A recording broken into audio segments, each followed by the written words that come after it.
Elaine says, I could not stop crying in the silence and stillness. I felt sadness, lost, and avoidance. Great. So, this is a really good reference point of what some of us may be avoiding the silence and the stillness for. We feel that if we go in there, that's what's going to be there. Right? If there's a door, and behind that door is sadness, lost, and avoidance, and crying nonstop, we're probably like, let's not open that door. And so this is what we often do. We say, oh, this thing makes me feel bad, so let's never go there. The problem is that is literally the antithesis of what healing requires. Of actually pretty much what everything requires. Everything in life asks, calls, invites, requests, demands us to go into that, to open that door, rather than shove it away, suppress it, hide it, judge it, shun it, cut it off, cancel, clear, delete it, whatever.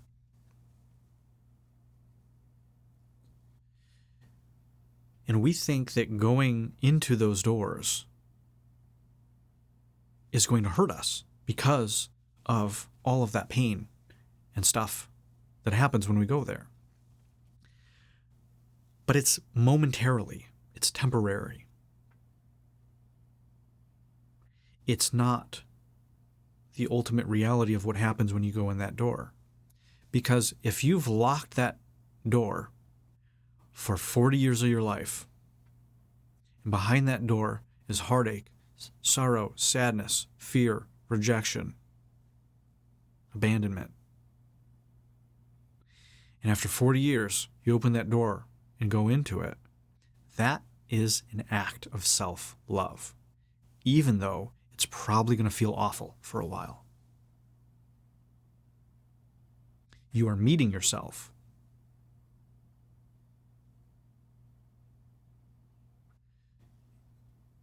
You are saying that's worthy.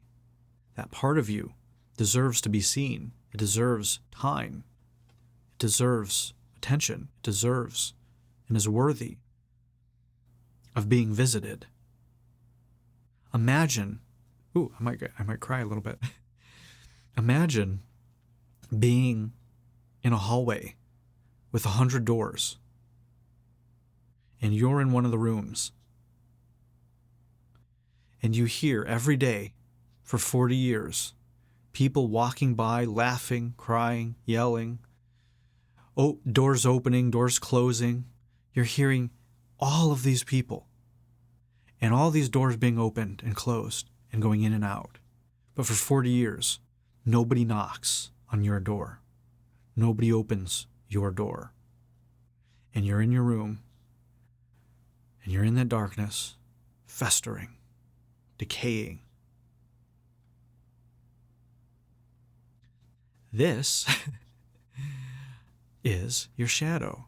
This is all of the stuff that you're avoiding and running from and judging and never wanting to look at. They are crying out for your love. They're crying out for your awareness.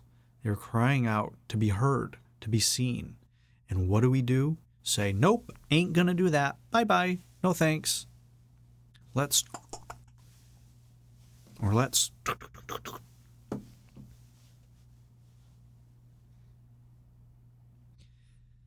So the stillness in the silence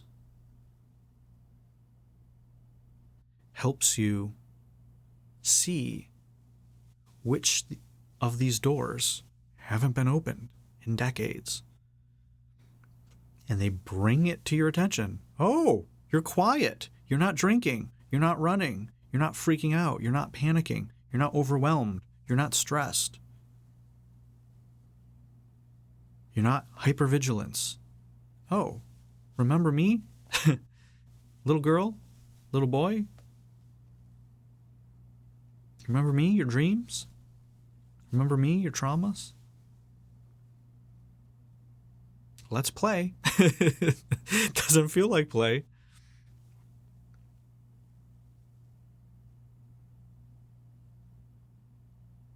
But that's where healing begins. And so many of us don't want to face it. And I understand. And so we run and avoid the silence and the stillness. And we abandon ourselves. And yet, the stillness and the silence is always there. No matter how much we run, no matter how much we hate, avoid, attack, get mad at, that stillness, that silence is always there for us, waiting to embrace us, waiting for us to see our lovability again. And that is the void. That is the divine, feminine vastness of time and space. That blackness.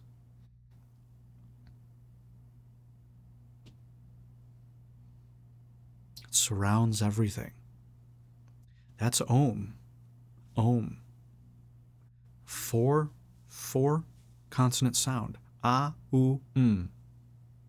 And the silence that surrounds it. None of our words, none of our emotions, none of the sounds,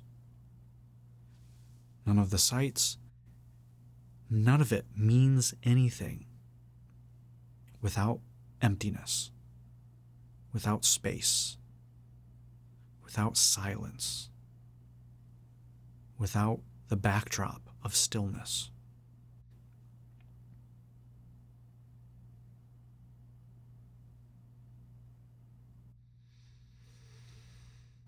And that's you. You're it.